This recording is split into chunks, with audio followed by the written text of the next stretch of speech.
வணக்கம். நான் லக்ஷ்மி ஸ்ரீனிவாசன். இன்றைக்கி நம்ம பார்க்க போகிறது வந்து பாருங்கள் சமைத்து பாருங்கள் நிகழ்ச்சியில் நம்ம ஸ்பெஷலாக ஒரு டிஷ் பார்க்க போகிறோம். ரோட்டுக்கடை சால்னா. சால்னா பிடிக்காதவங்க யாராவது இருக்காங்களா? இல்லவே இல்லை.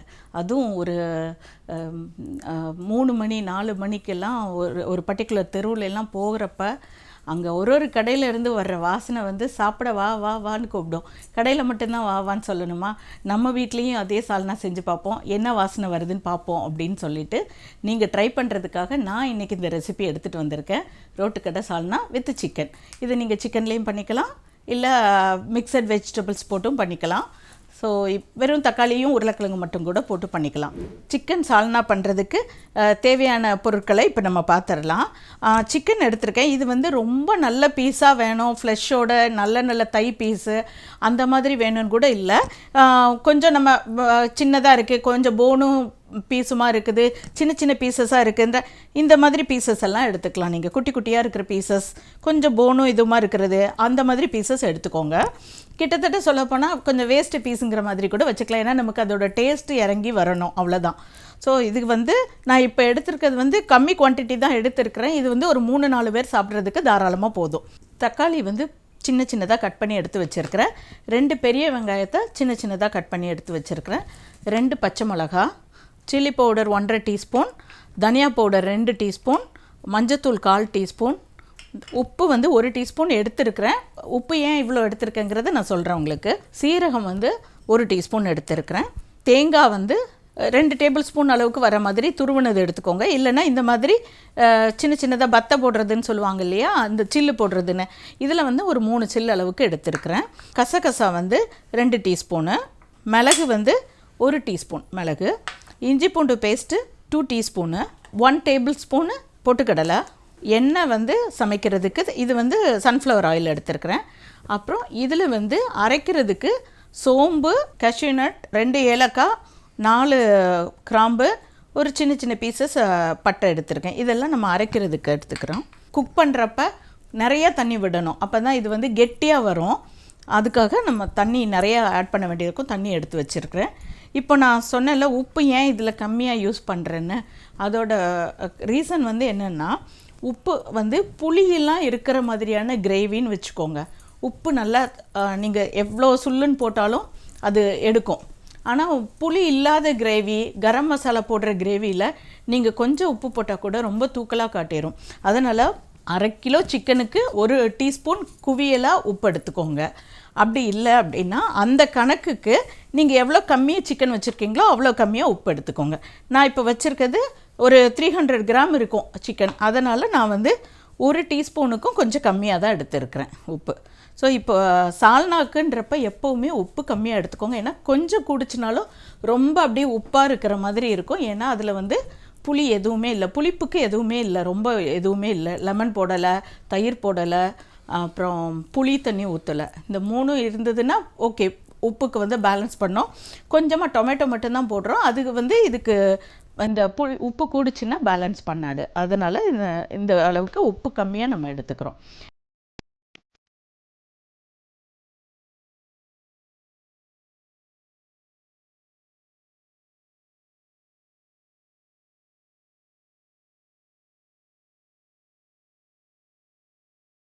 இப்போ நான் இதோட ப்ரிப்பரேஷன் பண்ணுறேன். அதுக்கு முன்னாடி அரைக்க வேண்டியதை அரைச்சிட்டு வந்துடலாம். அப்போ இங்கே கொதிக்கிறப்ப ஈஸியாக உடனே இம்மிடியேட்டாக ஆட் பண்ணிடலாம்.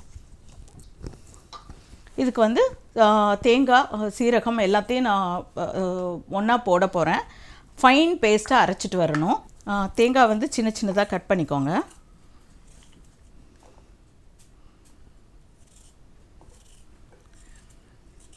அந்த தேங்காய் வந்து நல்லா கலர், கிரேவியோட கலர் நல்லா இருக்குன்னா அந்த தேங்காயில் உள்ள பேக் சைடில் உள்ளதை ரிமூவ் பண்ணியிருக்கிறோம். இதே சால்னாக்கு வாசனை பிடிக்குன்றவங்க பொட்டுக்கடலைக்கு பதிலாக வேர்க்கடலை இருக்குல்ல, பீனட்டு, அது கூட போட்டுக்கலாம். அது ராவாக போட்டிங்கன்னா ஒரு டேஸ்ட்டு, ரோஸ்டட் போட்டிங்கன்னா ஒரு டேஸ்ட்டு. ஆனால் 2 சால்னாவுமே செமையாக இருக்கும். அதுவும் ஒரு ஆப்ஷனில் வச்சுக்கோங்க. ஒரு நாள் பொட்டுக்கடலை போட்டு பண்ணி பாருங்கள், ஒரு நாள் பீனட் போட்டு பண்ணி பாருங்கள். உங்கள் வீட்டில் அந்த டேஸ்ட்டு எந்த இது போட்டு பண்ணுற டேஸ்ட்டு எல்லாருக்கும் பிடிக்குதோ அதை அப்படியே ஃபாலோ பண்ணிக்கோங்க. இப்போ தேங்காய் போட்டிருக்கேன், கசகசா போடுறேன். கசகசாவில் இருக்கிற ஒரு முக்கியமான ஒரு பெனிஃபிட் என்னென்னா நல்ல தூக்கம் கொடுக்கும். இப்போ உள்ள டைமில் எல்லோரும் டென்ஷனாக இருக்குது, தூக்கம் வர மாட்டேக்குன்னு சொல்கிறாங்க இல்லையா. அப்போ வந்து இந்த கசகசா கொஞ்சம் போட்டு அரைச்சிட்டு இதோட அரைச்சிட்டு இந்த சால்னாலாம் பண்ணி சாப்பிட்டா நல்லா ஸ்லீப்பிங் நல்லா இருக்கும். ஸோ மிளகு, அதுக்கப்புறம் பொட்டுக்கடலை, அரைக்கிறதுக்கு எடுத்து வச்சுருக்கிறது எல்லாத்தையும் போட்டுக்கோங்க. பட்டை, கேஷ்யூநட், சோம்பு, கிராம்பு, 2 ஏலக்காய், அப்புறம் இந்த சீரகம், இது வரைக்கும் போட்டுட்டு இதை நல்லா ஃபைன் பேஸ்ட்டாக அரைச்சிருங்க. முதல்ல எப்போவுமே இந்த மாதிரி இதை அரைக்கிறப்ப முதல்ல தண்ணி ஊற்றிடக்கூடாது. இதை வந்து முதல்ல கொஞ்சம் நேரம் மிக்சியில் அரைக்கணும். கொஞ்சம் கொஞ்சமாக ட்ரு அப்படின்னு சொல்லிட்டு விட்டு விட்டு அரைக்கணும். அதுக்கப்புறம் திறந்து பார்த்துட்டு தண்ணி ஊற்றிக்கோங்க. தண்ணி ஊற்றுறப்ப நிறைய தண்ணி ஊற்றிடாதீங்க, அப்போவும் அரைப்படாது. ஸோ கொஞ்சமாக வேணுன்ற பார்த்து அப்பப்போ தண்ணி ஊற்றிக்கோங்க. ஃபைன் பேஸ்ட்டாக நமக்கு கடைசியில் கிடைக்கணும்.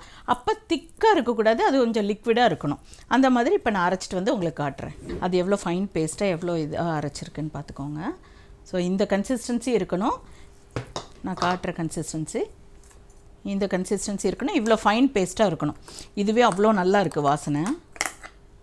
இதை வந்து நம்ம அந்த குழம்புக்கு எல்லாம் வதக்குனதுக்கப்புறம் அதில் ஆட் பண்ணிக்கலாம். இப்போது சிக்கன் சால்னாக்கு நம்ம குக்கரில் தான் பண்ண போகிறோம்.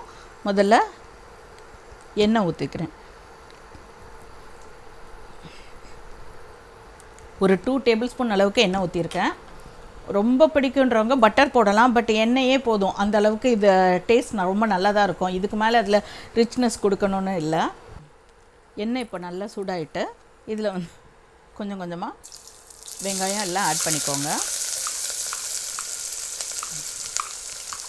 இப்படியே ஆட் பண்ணலாம், இல்லைன்னா அரைச்சிட்டும் போட்டுக்கலாம். இதை நல்லா வதங்கிடணும் வெங்காயம்.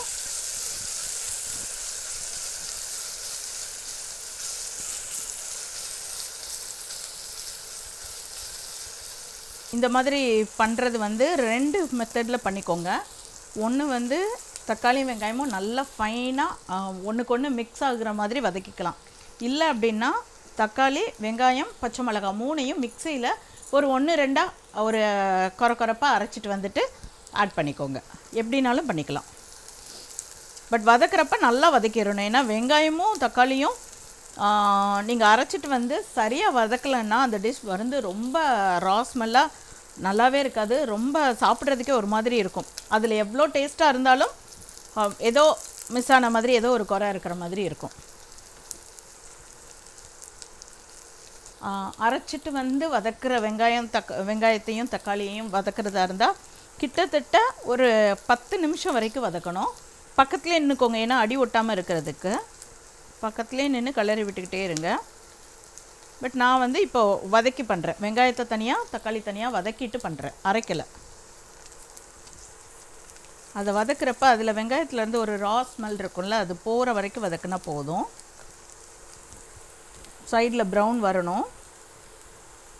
வர ஆரம்பிச்சிருச்சு. இது வந்து பரோட்டாக்கு சப்பாத்திக்கு தான் இல்லை, இட்லிக்கும் ரொம்ப நல்லாயிருக்கும். ஆனால் இது வந்து திக்காக இருக்கக்கூடாது, தண்ணியாக இருக்கணும். அப்போ தான் இது நல்லாயிருக்கும். அப்போ வந்து எப்படி சாப்பிடணுன்னா பக்கத்தில் வச்சு தொட்டு சாப்பிடக்கூடாது. பரோட்டாவை பிச்சு போட்டு அது மேலே இதை ஊற்றி ஊற வச்சு சாப்பிடணும். இட்லிக்கு அதே மாதிரி இட்லி மேலே இதை ஊற்றி மூழ்க வச்சு சாப்பிடணும். சால்னாக்குள்ளே இட்லி மூழ்கி இருக்கணும், அப்படி சாப்பிடணும். ஸோ வெங்காயம் வந்து ஓரளவுக்கு நல்லா வதங்கிடுச்சு, ப்ரௌன் ஆகிருக்கு கொஞ்சம் கொஞ்சம். ஸோ இப்போ நான் வந்து தக்காளி ஆட் பண்ணுறேன்.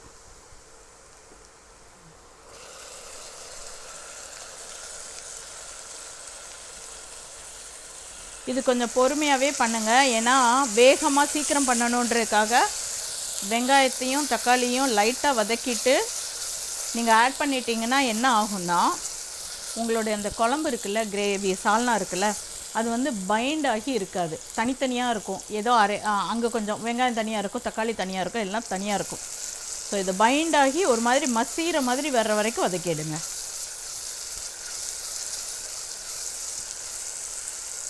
அப்புறம் இது நல்லா வதங்கினதுக்கப்புறம் தான் இஞ்சி பூண்டு பேஸ்ட்டு போடணும். முதல்ல போட்டுட்டிங்க அப்படின்னா அதுக்கப்புறம் அந்த தக்காளியும் வெங்காயமும் அதுக்கப்புறம் வதங்காது, ஒட்ட ஆரம்பிச்சிடும் அடியில். அப்போ நம்ம அடுத்த இன்க்ரீடியண்ட் ஆட் பண்ண வேண்டியதாக இருக்கும். தக்காளிக்கு வதங்குறதுக்கு டைம் கொடுக்க முடியாது. அப்போ தக்காளியோட ராஸ்மல் இருக்குது இல்லையா, அது தக்காளி பிடிக்கிறவங்களுக்கு கூட பிடிக்காமல் போயிடும் அப்புறம். இப்போ இந்த தக்காளி வதங்கிட்டு இருக்குது. இன்னும் கொஞ்சம் வதங்கினா போதும். பாருங்கள் நல்லா பைண்டாக இருக்குது பாருங்கள் வெங்காயமும் தக்காளியும். இன்னும் கொஞ்சம் தக்காளி வந்து மசிஞ்சு வரணும். அதாவது இதுக்கு ஒரு சின்ன டிப்ஸ் சொல்கிறேன். தக்காளி நான் சொல்கிற ஸ்டேஜ் இருக்கு இல்லையா, வதங்கிடுச்சா அப்படின்னு பார்க்குறதுக்கு என்னென்னா, தக்காளியிலேருந்து தோல் கலண்டு வரணும். வந்துடுச்சு அப்படின்னா தக்காளி நல்லா மசிஞ்சிடுச்சு, நல்லா வெங்காயத்தோட பைண்ட் ஆயிரும், சேர்ந்து வருங்கிறது கண்டுபிடிச்சிக்கலாம். ஸோ அந்த டைமில் நீங்கள் அடுத்தது ஆட் பண்ணையில் கிரேவி வந்து கெட்டியாக திக்காக இருக்கும். இப்போ பாருங்கள் 2-3 இடத்துல தோல்லாம் தனியாக வந்துடுச்சு.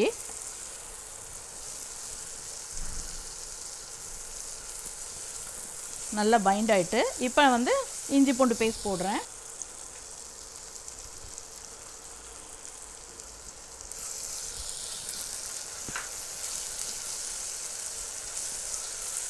அது கூட இந்த பச்சை மிளகாய் ஆட் பண்ணுறேன். இந்த பச்சை மிளகாய் வந்து இப்படி உடச்சி போடுங்க, ஃப்ளேவர் மட்டும் இறங்கினா போதும், காரம் இறங்க வேண்டாம். கீரி போட்டுட்டிங்கன்னா மிளகாவில் உள்ள அந்த விதையெல்லாம் உதிர்ந்து நல்லா ரொம்ப காரமாக இருக்கும்.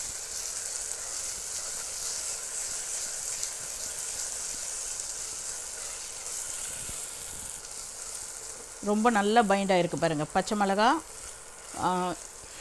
தக்காளி, வெங்காயம் எல்லாம் சேர்ந்து வருது, அப்படி அந்த இஞ்சி பூண்டு எல்லாம் சேர்ந்து. இப்போ நம்ம மசாலாஸ் ஒன்றுன்னா ஆட் பண்ணிவிட்டு கடைசியாக சிக்கன் ஆட் பண்ணணும். இப்போ மஞ்சத்தூள் போடுறேன்,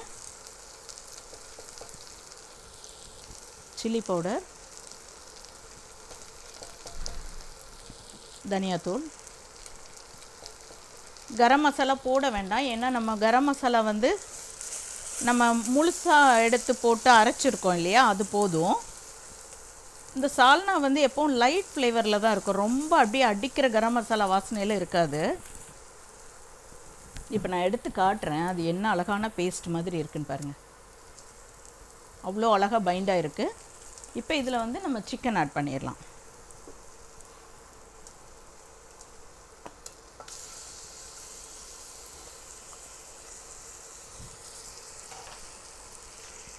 சிக்கன் ஆட் பண்ண உடனே தண்ணி சேர்க்க வேண்டாம், இதை கொஞ்சம் இப்படி கிளறி விடுங்க. அப்போ அடியில் இந்த இஞ்சி பூண்டு பேஸ்ட்டுக்கு ஒட்டி இருந்தது இல்லையா, அது எல்லாமே தனியாக வரும். சிக்கன் போட்டதும் அது தனியாக வரும். அது வரைக்கும் அதை மிக்ஸ் பண்ணி விட்டுட்டு, இப்போ சிக்கன் மசாலா எல்லாம் பைண்ட் ஆகிடுச்சு.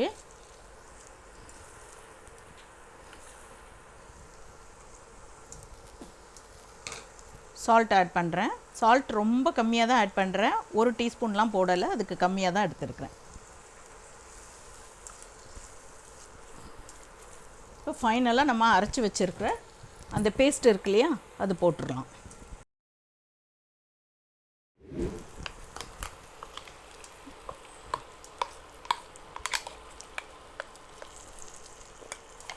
இந்த பேஸ்ட்டை போட்டதுக்கப்புறம் இதில் எவ்வளோ தண்ணி ஊற்றணுன்னா 3லேருந்து 4 மடங்கு அளவுக்கு தண்ணி ஊற்றணும் இதில் சால்னாக்கு.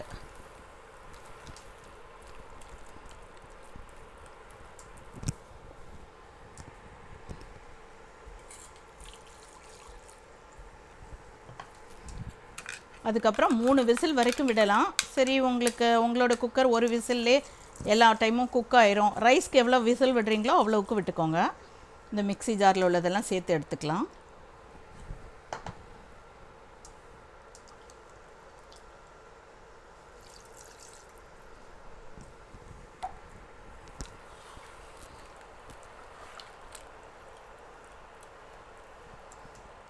இந்த ஸ்டேஜில் நீங்கள் உப்பு காரம் இது செக் பண்ணிவிட்டு ஆட் பண்ணனா கூட நீங்கள் ஆட் பண்ணிக்கலாம்.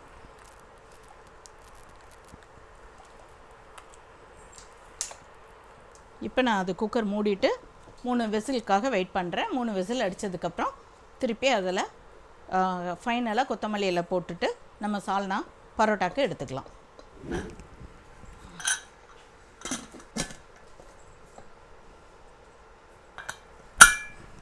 ஸோ ஒரு 3 விசில் வரட்டும், அதுக்காக வெயிட் பண்ணுறோம்.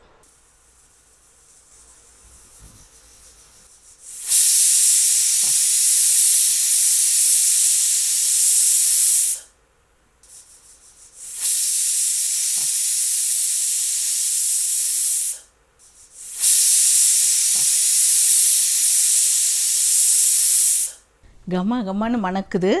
இப்போ நம்ம திறந்து பார்க்கலாம் அது என்ன அளவுக்கு எப்படி இருக்குது, அதோட டெக்ஸ்சர், வாசம், குக்காக இருக்கிற விதம் எப்படி இருக்குதுன்னு நம்ம பார்க்க போகிறோம். ரோட்டுக்கடை சால்னா நம்மளை வான்னு கூப்பிடுது. சூப்பராக இருக்குது, அவ்வளோ அழகான டெக்ஸ்சரில் இருக்குது. மேலே பாருங்கள், அந்த எண்ணெய் பிரிஞ்சு வந்திருக்கு. கீழேருந்து அந்த பபுள் வந்து அது ஒரு அழகான டிசைன் மாதிரி இருக்குது. அந்த கன்சிஸ்டன்சி அவ்வளோ நல்லா இருக்குது. ஸோ இப்படி இருக்கணும், இந்த மாதிரி தண்ணியாக இப்படி இருக்கணும்.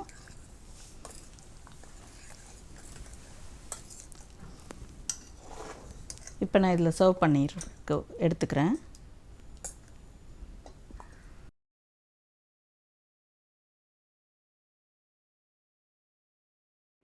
இப்போ இது வந்து நல்ல கன்சிஸ்டன்சியில் இருக்குது. இப்போ இந்த குக்கரில் பண்ணியிருக்கோம் இல்லையா, இதில் இன்னொரு பெனிஃபிட் என்னென்னா, இது இன்னும் கொஞ்சம் நேரத்தில் ஆறுனதும் இன்னும் திக்காகும்.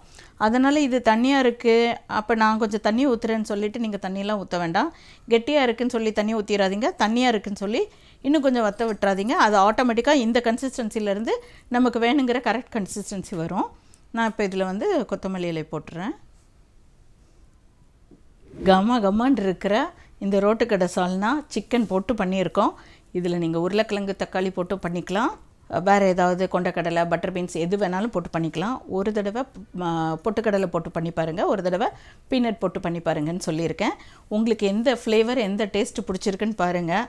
இது வந்து இப்போவே வந்து சாப்பிட வான்னு சொல்லுது. இந்த பரோட்டாவும் அதுக்காக வெயிட் பண்ணிகிட்டு இருக்குது.